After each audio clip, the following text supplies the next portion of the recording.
From a distance, the green iguana looks like the laziest reptile on Earth, a big lizard draped over a branch, half asleep in the sun. But that laid-back pose is hiding some wild upgrades. This is an animal that can fall from a 40-foot tree and walk away, regrow its own tail, and literally sense the sky with a third eye on top of its head. Behind that sleepy stare is a survival machine that's been fine-tuned by millions of years in the treetops. In this video, we're going to peel back the calm green surface and look at the hidden adaptations that turn this salad-eating tree dragon into one of the most surprisingly tough reptiles in the Americas. And the more you notice, the harder it is to see a simple lizard ever again. Start with where the green iguana actually lives, not on the ground, but high overhead, weaving through the branches of tropical forests. From Mexico down into South America, usually somewhere close to a river or lagoon, its body is built around that lifestyle. Look at the toes, long fingers tipped with sharp claws that work like climbing hooks, letting it grip bark and leaves with the same ease that we grip a handrail. The tail is just as important. It's half the body length, acting like a balancing pole when the iguana moves along narrow branches, a whip when it needs to defend itself, and a rudder when it drops into the water and starts to swim.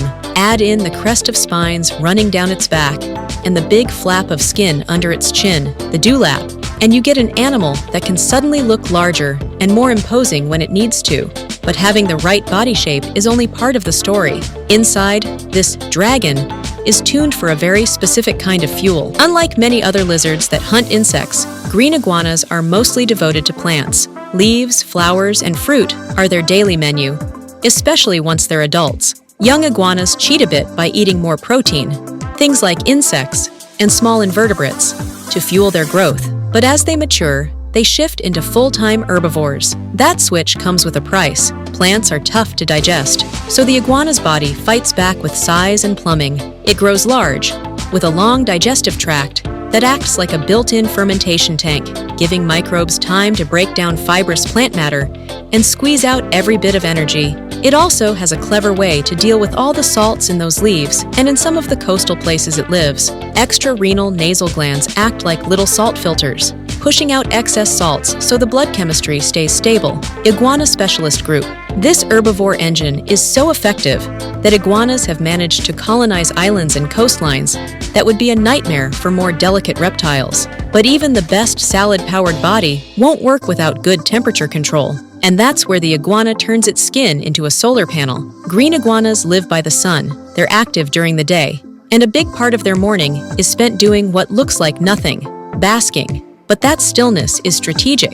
As ectotherms, they can't generate much body heat, so they lean on sunlight. Their skin color is wired into this process. When an iguana needs to warm up fast, its body can darken, especially in the morning, so it absorbs more heat, like a dark shirt on a hot day. Later, when it's hot and the sun is strong, that same skin can shift lighter to reflect more light and avoid overheating. Under the surface, specialized pigment cells called chromatophores expand or contract, moving pigments around to tweak the overall shade. And this is not just a personal thermostat. Those same color shifts can signal stress, dominance, or a change in mood, turning the iguana's body into a living billboard for other iguanas watching nearby. But for a creature that spends so much time in the open, color isn't the only sensor it relies on. The strangest one is sitting quietly on top of its head. If you look down on a green iguana from above, you might spot a pale, round patch of skin between the eyes and the spines. That's not a scar. It's a third eye, called the parietal eye.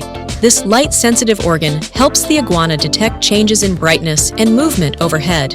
Inside, it contains photoreceptor pigments, including UV-sensitive molecules like parapanopsin that can respond to sunlight in ways similar to a simplified retina. The parietal eye feeds information to the brain about day length and light intensity, helping to keep the iguana's internal clock in sync with sunrise and sunset. It may also give the iguana a last-second warning when a shadow, like a hawk, suddenly crosses overhead. That combination of regular eyes, a hidden third eye, and color-shifting skin makes the iguana incredibly aware of its environment. And when all those signals shout danger, the escape plan that follows is dramatic. When a predator gets too close, the green iguana has a whole menu of panic buttons to push. The most famous one is brutal but effective: tail autotomy. If something grabs the tail, muscles and fracture planes inside the vertebrae, let the iguana snap it off.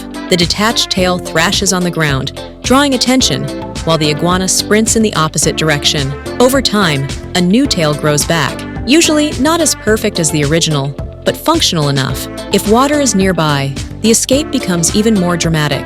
Green iguanas are strong swimmers. They'll leap straight from a branch into a river or pond and disappear below the surface, able to stay submerged for several minutes while danger passes. Even when there's no water, these lizards trust gravity. They can drop from heights of around 40 feet, crashing through branches or landing on the ground and still be fine, thanks to their flexible bodies and muscular tails that help absorb the impact. And if somehow the threat keeps coming, the iguana can pivot from escape to defense in an instant, backed up by an entire language of movement. To another iguana, a quiet green iguana is rarely silent. It's talking with its body. One of the most important signals is head bobbing.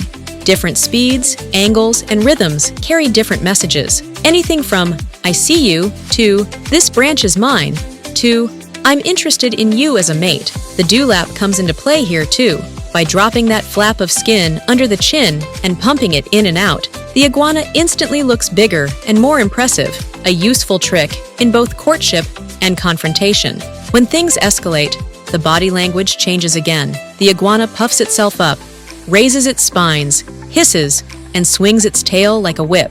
Claws and powerful jaws turn into serious weapons if a predator or rival pushes too far. Throughout all of this, subtle changes in skin color underline the message: darker, brighter, or more intense tones, signaling stress, dominance, or breeding condition. What looks like a still reptile from our point of view is, to another iguana, a constant stream of visual messages and warnings. Put all of these pieces together, and the green iguana suddenly looks a lot less simple. It's a jungle acrobat with long claws and a balancing whip tail, a strict plant eater powered by a specialized digestive system and salt-filtering glands, and a living solar panel that adjusts its color to fine-tune heat and mood. It carries a third eye on top of its head, tuned to the rhythm of the sun, and a set of escape tools that range from sacrificial tails to high-altitude dives into rivers below. Its social life is a silent conversation of head bobs, dewlap flashes, and color codes that most of us never notice. These adaptations make the green iguana a champion survivor in its native forests, and so good at what it does that it can even become invasive when introduced to new places. So the next time you see one basking on a branch or perched on a seawall, don't let the relaxed pose fool you. Under those scales, a whole suite of hidden upgrades is quietly working, turning a chill lizard into one of the most unexpectedly advanced reptiles you'll ever meet. Thanks for watching. Be sure to hit subscribe if you want to see more video about wildlife and wildlife conservation.